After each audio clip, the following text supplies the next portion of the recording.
என்னுடைய அன்பான சகோதர சகோதரிகளுக்கு என்னுடைய பணிவான வணக்கங்கள். உண்மையான பூஜை எது தெரியுமா அப்படின்றதுதான் டைட்டில்.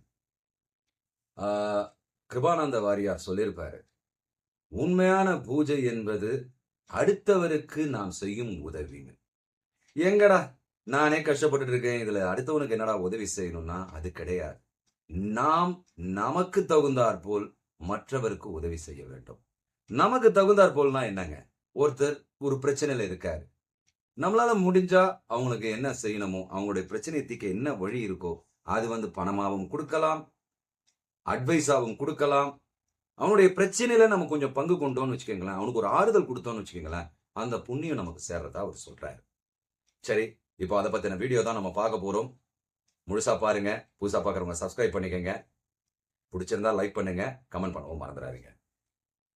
இப்போ எல்லாருமே பூஜை பண்ணி தாங்க ஆகணும். ஏன் காரணம்னா, அந்த காலத்தை விட இந்த காலத்துடைய சூழ்நிலை நம் மனதை கலைக்கக்கூடியது. இப்ப இந்த கலைக்கக்கூடிய மனதை ஒருநிலைப்படுத்துவதற்கு பூஜை ரொம்ப அவசியம் தேவைப்படுது. பூஜைனா என்ன பண்ண போறோம்? நமக்கு முன்னால உருவமா சாமி இருக்காரு, அந்த சாமி அங்க இருக்காரு, அதனால அவரை நம்ம வணங்குறோம், ஒரு ஜோதியை ஏற்றி வைக்கிறோம், கற்பூர ஆரத்தை காட்டுறோம். இப்படின்னும் பொழுது நம்மையும் அறியாமல் நமக்குள் நாம் செல்வோம். சோ அங்க விஞ்ஞான ரீதியா பாத்தீங்கன்னா, நாம அங்க சாமி இருக்கிறான்னு நினைக்கும் பொழுது என்ன ஆகும்னா, உண்மையாகவே அங்க ஒரு அருளாற்றல் பெருகும். உங்களுடைய எண்ணங்கள் தான் உங்களுடைய வாழ்க்கை. நீங்க என்ன அந்த இடத்துல உண்மையாகவே அது புனிதத்தன்மை ஆயிடும். சோ இப்ப கோயில்கள்லாம் அதான் நடக்குது. இந்த பூஜைகள் பண்ணி அந்த ஒரு மந்திர அதிர்வல்களை எழுப்பி மேல இருக்கிற பிரபஞ்ச சக்தியை இழுத்து இதெல்லாம் பண்ணும்பொழுது கீழே கர்ப்ப கிரகத்துக்குள்ள தகடுகள் வைக்கும்போது அங்க சக்தி பெற்றதாகுது. இதை ஏன் மன்னிக்கணும், இதை ஏன் இவ்வளவு சுத்தி சொல்றேன்னா, இந்த பூஜைகளை எல்லாம் விட ஒரு புண்ணியமான விஷயம் இருக்கு. இந்த பூஜைகள் பண்ணாலும் கூட இதை பண்ணும் பொழுது இந்த பூஜைகள் பண்ணி நாம படுற பலனை விட பல கோடி மடங்கு பலனை பெறும்.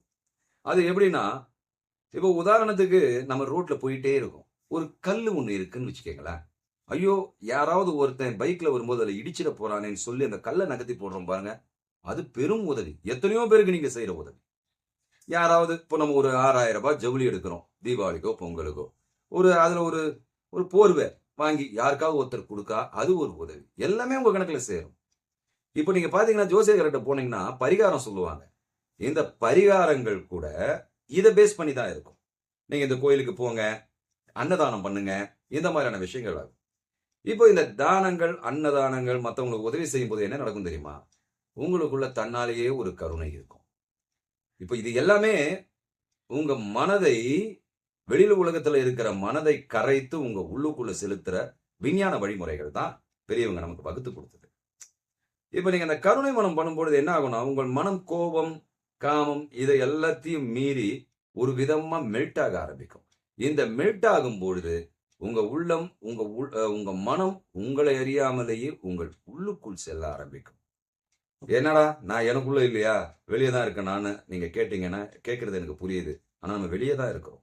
நம்ம அனுபவங்களின் தொகுப்புல தான் வாழ்ந்துட்டு இருக்கோம். ஆனா அதை மீறி நமக்குள்ள போக கத்துக்க நம்ம முயற்சி பண்ணோம்னா இன்னும் எவ்வளவு பெரிய விஷயம். அதுதான் தியானம்லாம் சொல்லுவாங்க. நம்ம அவ்வளவுலாம் கஷ்டப்பட வேண்டிய அவசியமே கிடையாது.